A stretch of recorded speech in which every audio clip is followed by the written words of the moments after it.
Well, hello there, and welcome to this episode of City Corner. We're joined by none other than the American Red Cross, a leading organization supporting the needs of our community. Stay tuned, we'll have more.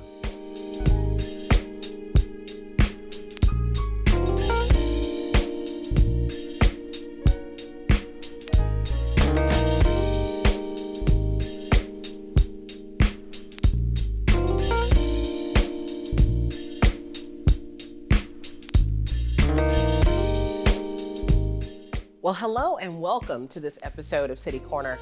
I'm your host, Sonji Young, and we are delighted that you were able to join us.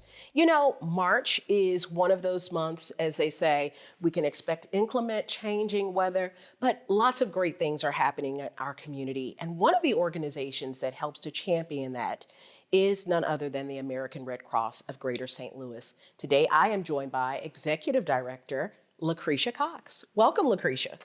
Hello, and thank you for having me. Thank you for making time. We know that you are so busy and that our community is so fortunate to have the American Red Cross. Well, it is March. I did mention that. And March, while many might not know that, it is American Red Cross Month here in Missouri. And this is something that Governor Kehoe recognized just last year. Could you talk a little bit more about that for us? So we've been recognizing this month since World War II. And President Franklin D. Roosevelt started it because there was a strong humanitarian need and crisis during that time. Today, we recognize it to focus on all the amazing humanitarians that do this work day in and day out. And this is our chance to honor them. And so that's why we have Red Cross Month. Awesome. And I know we got to see photos of the commemoration of the month and its recognition at the State House last year. This is such an important time, not just March, but as we look at the American Red Cross's span of work, LaKricia, you all are doing so much in the form of disaster relief, blood donation and collection, responding to the needs of the community as they emerge. But I want to stop to ask, how did you get involved? What about the mission drew you to the American Red Cross? Yeah, so I've always been someone who's been really passionate about community. And when I graduated college with my master's degree in international relations, I wanted to work for a humanitarian organization that had a global presence. And some way or another, my pathway led to the American Red Cross. So I'm grateful for the opportunity to serve in this way. It's just really when you see the needs of the people in this community, our mission is to alleviate and prevent and alleviate human suffering. That's something that rings true to me and to my heart. And so when this opportunity came up, I was really happy to just jump in. And I had to jump in literally right after starting the job to really serve during a crisis. Thank you. And thank you for choosing the American Red Cross. We are fortunate to have your expertise serving our community. I think one of the misconceptions about the Red Cross specifically here in the community is that it just serves St. Louis proper. Can you talk a little bit more about the span and the scope of support that you all lend to our community and perhaps neighboring communities? Yeah, so in St. Louis, we're the Greater St. Louis chapter. We have 19 counties in Missouri and Illinois that we serve.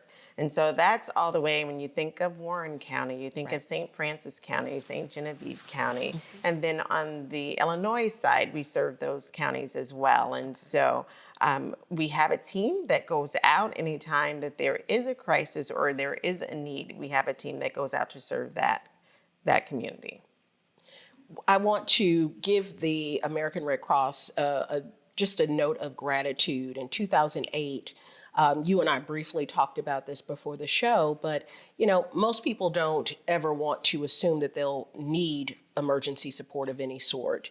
But the fact that in 2008, my family encountered a house fire, having a devastating experience in a house fire is tragic enough. But when you're going through something like that, you stop to think, well, who's going to help us?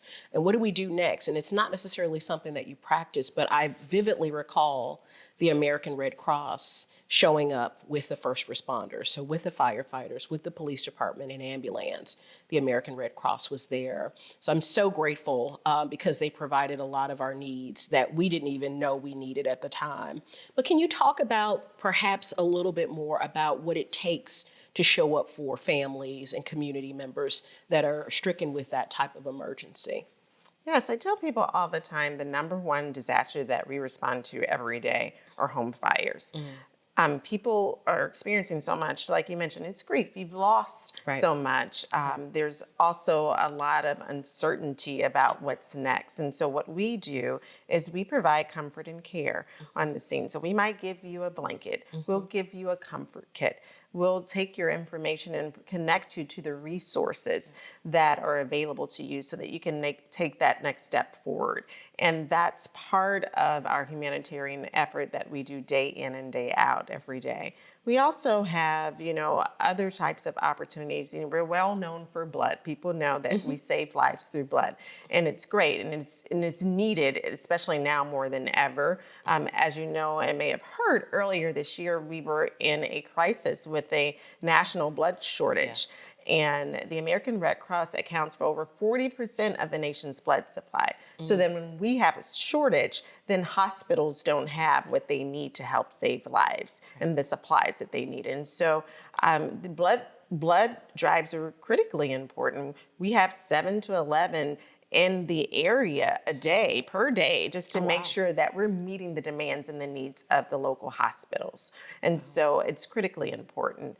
Another aspect of the work that we do that helps save lives is our training opportunities. And so if you're seeking to have CPR training, AED training, we even still have those babysitting training courses and lifeguard training. We want to make sure that people are well equipped and have the tools and the knowledge to help save a life in a crisis. Yes. And we look at this in the form of neighbor to neighbor. How are we touching communities? If we're training, the community well, then if a crisis occurs where someone needs, has a heart attack and they need just to have the hands-only CPR training that we do with communities, they're keeping that person's heart pumping. Yes. And when the emergency responders come, then they're able to save a life. And that's some of the work that we do that most people don't hear about on a day-to-day basis, alongside, how we started and how we formed with offering military support to families. We're still critically involved with that, with the basis of providing that level of support to not only the soldier who might be going off to work, but to their family that's in need. And so we still have a lot of programs that help those families. So absolutely multifaceted program serving our community in ways that some of us might not even realize that you all are showing up, and we are so grateful for that. I know at the start of the year, you all kicked off one amazing event that I was able to partake in, and that was the Martin Luther King Give Back hosted by the women of Alpha Kappa Alpha. Can you talk a little bit about how important it is to partner with community organizations like sororities, fraternities, churches? What is the benefit and the value of having those groups really support the mission of the American Red Cross? It's really critical to not only raising awareness, specifically in that case, blood, but also to providing the life-saving blood for sickle cell patients. They need blood almost more than any other people. And so because it's important, we make sure that we're partnering with African American organizations to help us increase the blood supply for African Americans. And so Alpha Kappa Alpha Sorority Incorporated they do a service day on MLK Day, and I thought it was a perfect opportunity to engage with them to raise visibility to service, and also to increase the blood supply for the African American community. Awesome. And a shameless plug, years ago in college, I was a Charles Drew donor. Yes. And I loved it. In college, of course, that's that age group where we're like snacks, time away from class, it sounds like a great idea. But to be able to give back in that capacity, I think I learned a lot. I took a lot away from that opportunity. And I'm excited that you all have programs like that to support the sickle cell community and those who have emerging medical needs. Yes, it's really important specifically for that community because there has to be a match.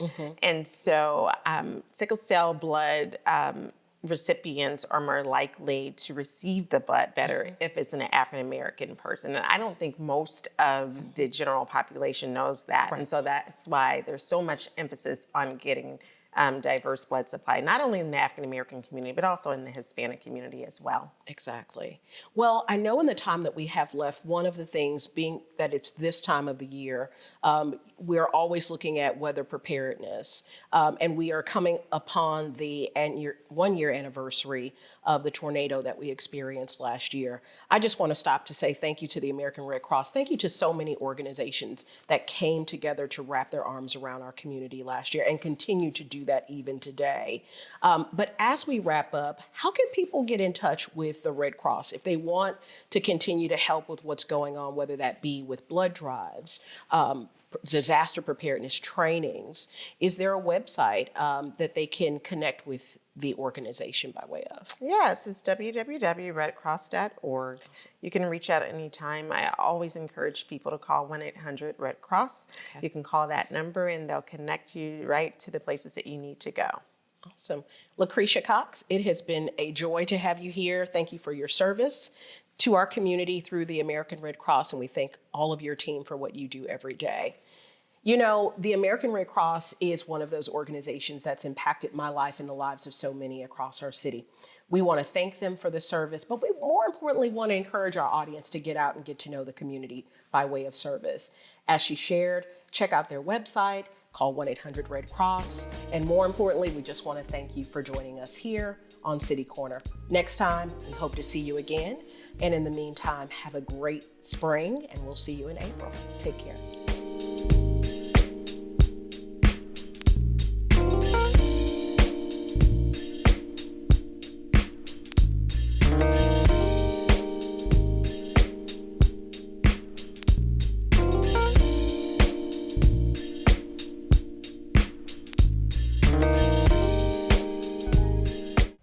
Did you know that you can watch STL TV on your smart TV? That's right. With the new STL TV Now app, you can watch STL TV at home without a cable subscription. And that includes our live broadcast channel as well as video on demand content. We have apps for Apple TV, Fire TV, and Roku. You probably have at least one of those at home, right? But this one is a Fire TV. Now listen, it is really easy to get started. Just find the App Store on your TV, then search for STL TV Now. Select it and click to install. And in just a few seconds, you are enjoying STL TV's great programming such as City Corner, Inside Sports, City Government, and public interest coverage. Or, my personal favorite, In the Kitchen.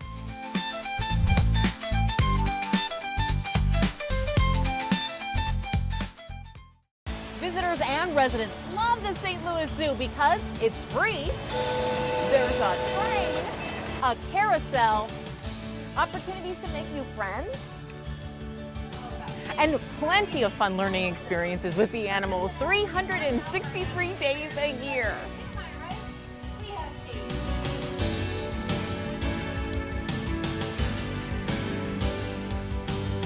So come and experience St. Louis.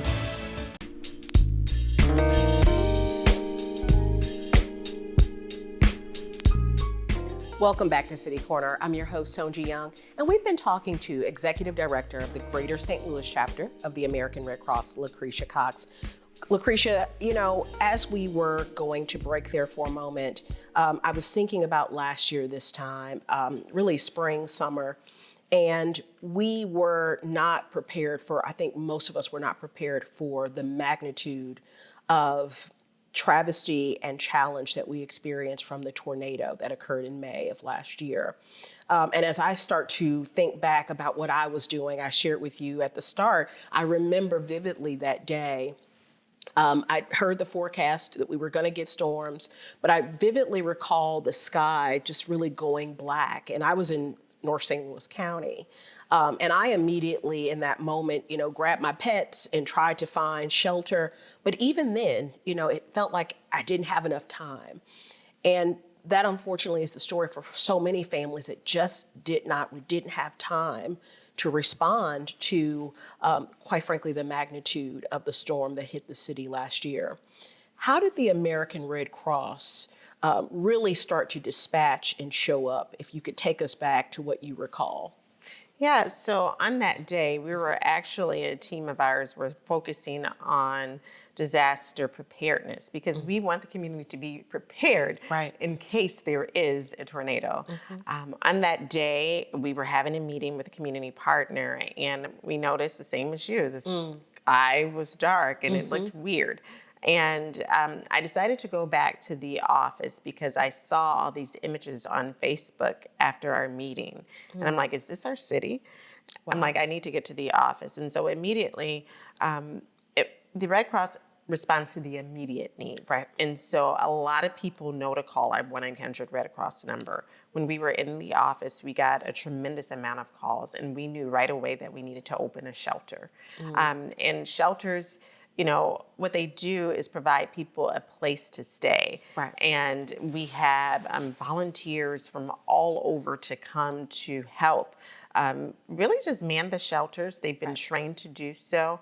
90% of our workforce are volunteers. I don't think most people know that. And so we stood up 3 shelters on that day. I was in contact with the St. Louis City on that day just to make sure that we had the appropriate amount of resources and food. We feed people 3 times a day in all of our shelters. And so that was that aspect. But then also we wanted to make sure that the community, the wider community, had their needs met. And so we do provide individual assistance for families that had been affected because they might need just, money or space just to be able to, some people may have used it for a hotel stay. Some people may have used it for food that they lost. Whatever they needed it for, we do provide that type of individual assistance and resources to help families just move on to the next thing. One of the things that I think is really critical, though, is partnering with those community organizations for our feeding outreach. And we knew that that was such a great need. So we partnered with the Urban League. We partnered with Action St. Louis. We partnered with grassroots organizations like Love the Lou for the Ville and also Action St. Louis. We wanted to make sure that we were a support to them so that we can give them any type of emergency supplies that was needed. But one of the really cool things that I think came out of is that we worked to form and start an organization called the Spirit of St. Louis Task Force. And that organization, alongside the NAACP, we worked to focus on recovery. And they're still existing now, and we're still meeting now to help support the needs of people within the community that have support afterwards, because there's so much more need even now than there was then. But we were able to open up hubs with them, which was really critical to provide resources like emergency supplies, food, and connect them with the other resources to just provide some level of respite and relief during that time. Yes, and I talked to a number of people that were unfortunately impacted by the storm, by the tornado. And similar to my experience, they all said, hey, we saw the Red Cross there, but we also started to seeing some of our neighbors show up. Neighbors who are part of those community organizations that you mentioned, for the Ville, the Urban League, folks that, they might go to the Urban League for a workshop, but they sprung into action because they might have saw the Red Cross and said, hey, let me call the Urban League, or let me call my friends who work over at this other nonprofit. So it really was a community effort. And in those times, I don't think people realize, you think, well, who gets the credit? It's the community that gets the credit for showing up. Absolutely. That is our ultimate goal. We call it community mobilization. We want neighbors to help neighbors. We want to ensure that we are just a conduit of resources and that we provide some level of support. It doesn't have to be us. And we have an office in the Urban League, a satellite office there, and we were able to to get people connected to resources right there at the scene.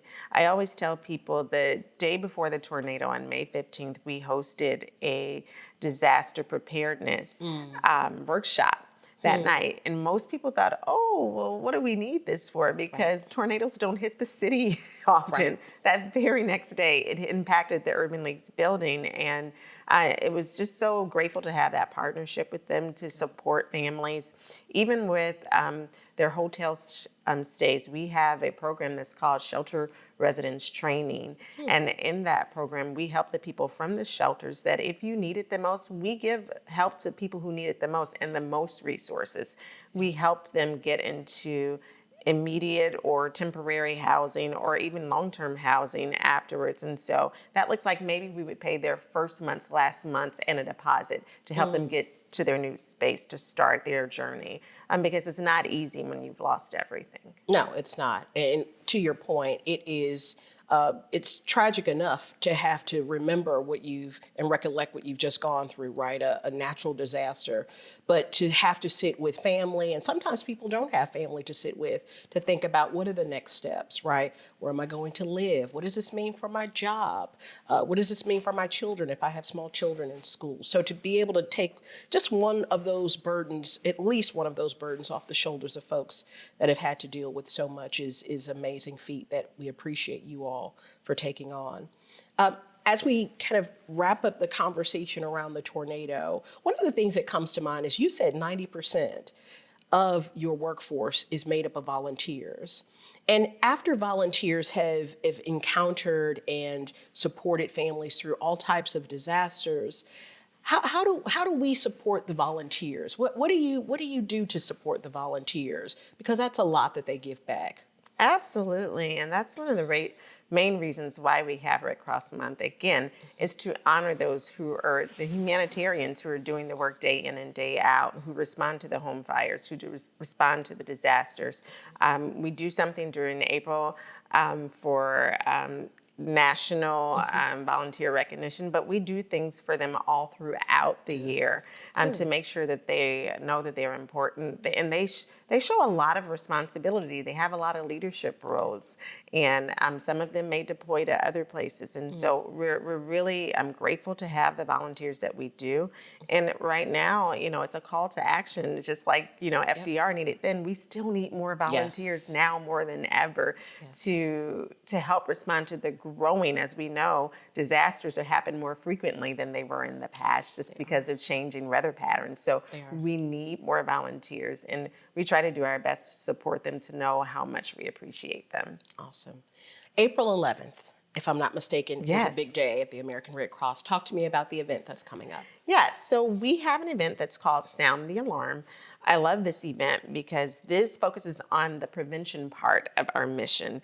As you know, I've talked about home fires. This is a program that allows us to install smoke alarms to prevent a house fire. And so this year we're doing it in Ferguson.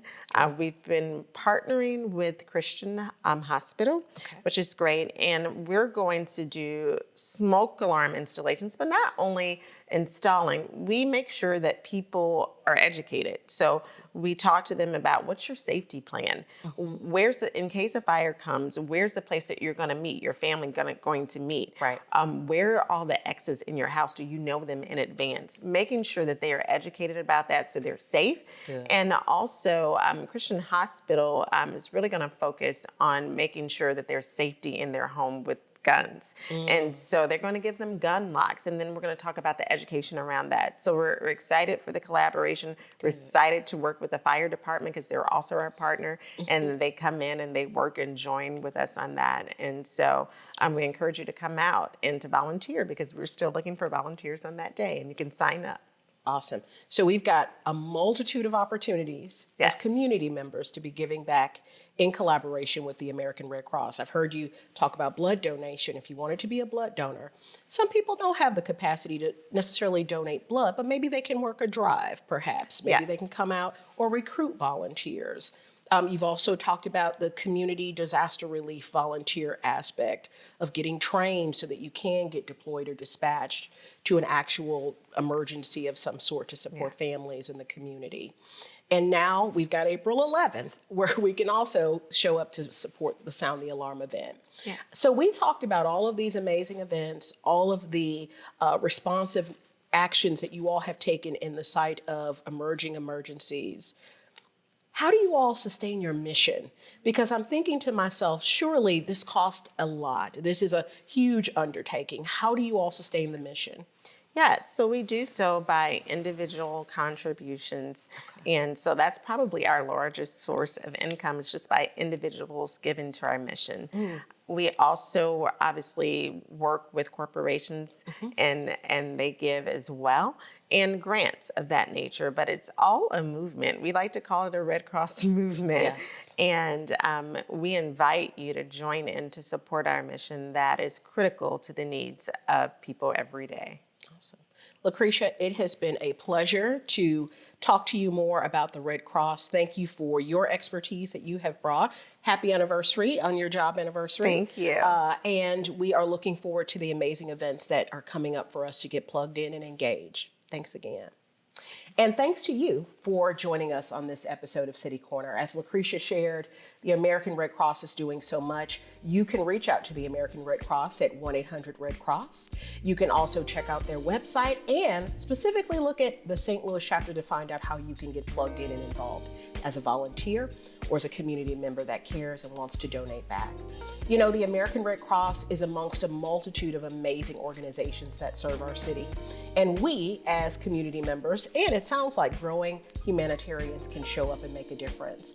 We hope that today's show has inspired you to do just that. And until the next time, we wish you a great spring and look forward to having you back on the next episode of City Corner. Take care.